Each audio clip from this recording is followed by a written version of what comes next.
შემდეგ, რაც ერის საუნჯეს, მშობლიურ ენას საფრთხე დაემუქრა. ქართველი საზოგადოების აზრით, ენის დაკარგვის საფრთხე მაშინდელ ახალგაზრდობას გმირობისაკენ უიძგა. ისტორიკოსები მიიჩნევენ, რომ გასული საუკუნის 80-იან წლებში ეროვნული მოძრაობის აღმავლობას პირველი ბიძგი სწორედ 1978 წლის 14 აპრილმა მისცა. ისი არ აერთიანებსერსა და სახელმწიფოს, როგორც ენა.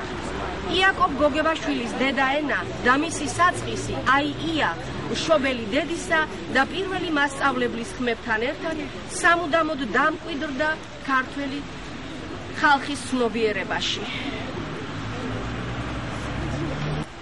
გადაშენდა მრავლის უმრავლესი ენა ძველი სამყაროსი. ზოგი დაკნინდა, გაღარიბდა, შენ კი გადარჩი. სულხან საბა რომ არა, ილია, აკაკი, ვაჟა რომ არა, დიდი იაკობი რომ არა. ნუ გაგიკვირდება დედის მცნებასთან შენი გატოლება. დედაენას კი რა კი დედა ჰქვია, თუ კაცი ხარ და არა პირუტყვი, ენა დედაა შენი და მუდამ უნდა გახსოვდეს. უნდა უყვდავ ყოიგი, როგორც შეგიძლია და რითიც შეგიძლია. წერდა ნოდარ დუმბაძე.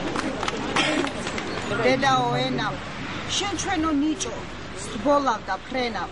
შენ ჩვენი სუნთქვის დიდო ალამო, შენ ჭირთა ჩვენთა ტკბილო მალამო.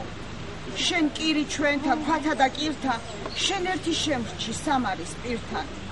ნათესავს 1000, მეგობარს 1000, მრუდსა და მართალს, მტერთა და ძმათა. დავშორდი, მორჩა ყველა მოთა და მშვიდობა ვუთხარ, ყველა მოკვდავთა, ხოლოდ შენ უკვდავს, ხოლოდ შენ მარაც, შენ ერთს, შენ ვერგთმო, მარად სამარის კარად. ქვესკნელში მძრომო, ცაში მჭრეტელო, ხან ფუნჯო ჩემო, ხან საჭრეთელო, შენაკვნის ჰიმნო, ცრემლო სამარის, იბერის ენა თამარის. შენ ნიჭო ჩემო, სბოლავ და ფრენავ, დედაო ენა, დედაო ენა.